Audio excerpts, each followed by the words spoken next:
I could have cared less about them cookies. And I remember my mother being stressed out about the cookies. I was more interested in getting all the badges. And I was Yeah. like one badge short. And the only badge I never got was the camping badge because I don't do outdoors. That's not my jam. I don't do that.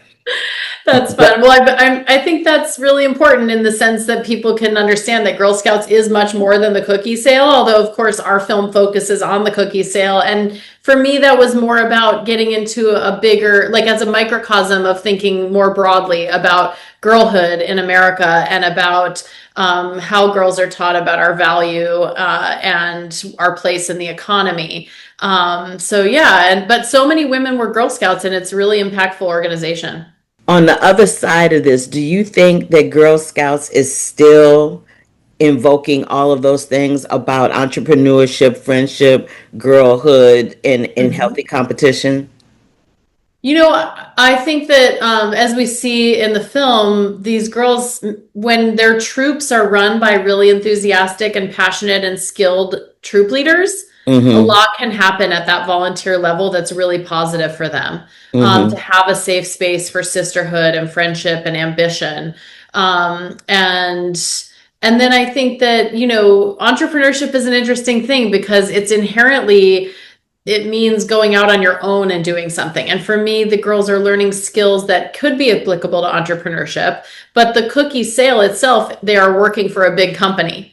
They're not actually doing their own thing. Of course, they have to do the stand and all of that, but like it's very prescribed how much they sell for and what the product is and all of that. And they're working for a big company. And so, arguably you work for any big company and you could translate that into our entrepreneurship, right? And so I think it's an interesting it's a really interesting way to think about like how are girls learning about the economy and business and what's fair and not fair and asking some really important questions that they can carry into their lives and that we as adults can take seriously because they're really skilled at it and they're very smart. And I really applauded you for showing the different ways that the parents were dealing with it. Because you had the Yeah, one set of parents where it was a financial hardship for them to do it. yeah, You had the other set of parents that were legacy people. You yeah. had this mom who was like, we gotta go, you can't give up. And then my favorite one was Shannon. Elizabeth, yeah. Shannon. Shannon was hilarious.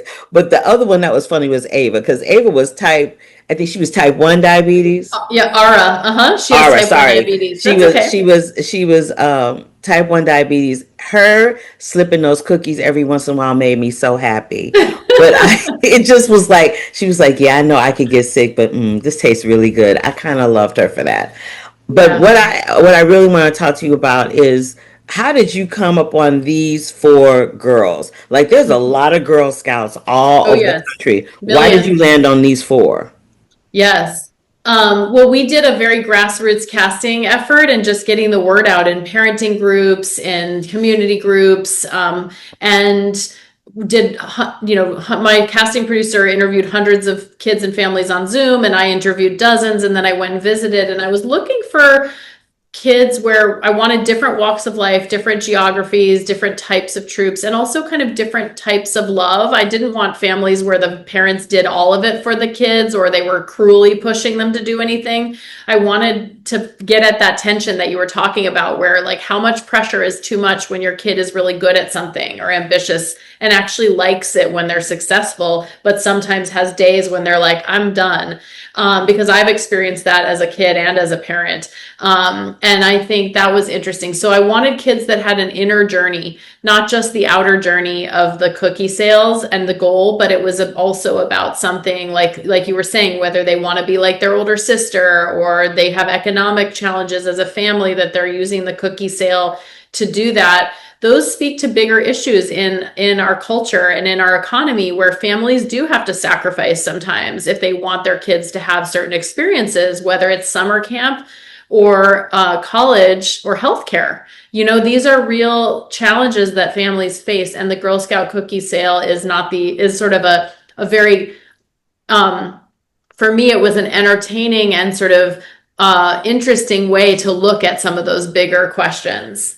So, speaking of bigger questions, we're living in a world right now for kids where technology, you can drive down any neighborhood in America and you won't see children outside playing. You won't see Yeah. them interacting. They all do it on a screen or some type of device.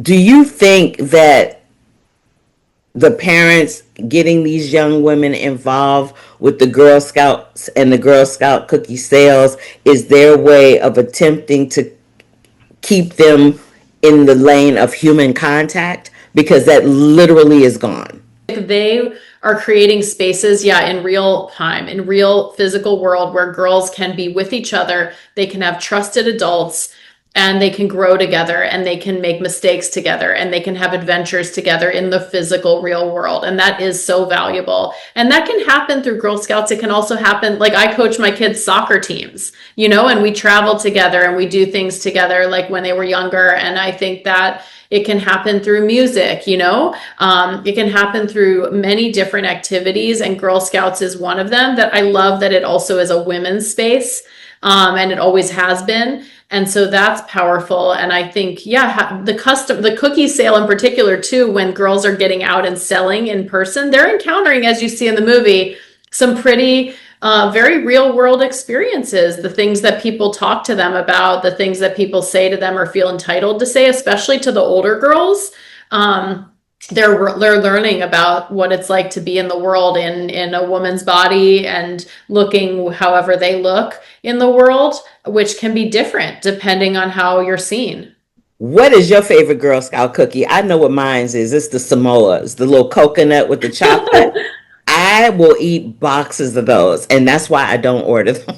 Because I literally ordered 4 boxes and ate all of them by myself. So sad. Well, people can always donate just to the troop. They don't have to buy the box of cookies. Oh, And that's then good to all the know. money goes to the troop if you just want to make a donation to the troop. So if you see Girl Scouts and you don't want to eat those calories or those Samoas, that's an option. I love Thin Mints. I love Samoas. I also became a fan of the lemonade, which is, if you like lemon, it's worth the $6 to try it. Okay, I'm gonna take you up on that one, and Yeah. maybe I'll And just I'm try 1 box. and I'm so excited for people to see Cookie Queens. We're in theaters August 7th nationwide. And whether you like the cookies, whether you were a Girl Scout or not, again, I think the themes will resonate if you've been a child, which all of us have, if you've been a parent, which many of us have. And I'm excited for that and for young people to come out to theaters too. I'm excited for it too. Thank you so much for giving me a slice of your time today. I was really excited about this film out of Sundance, and I'm elated that people will finally get to see it.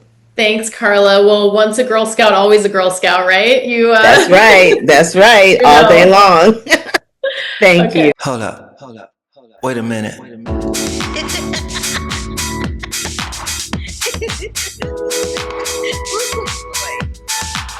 I wish you love, peace, and hair grease. Love, peace, and hair grease, y'all.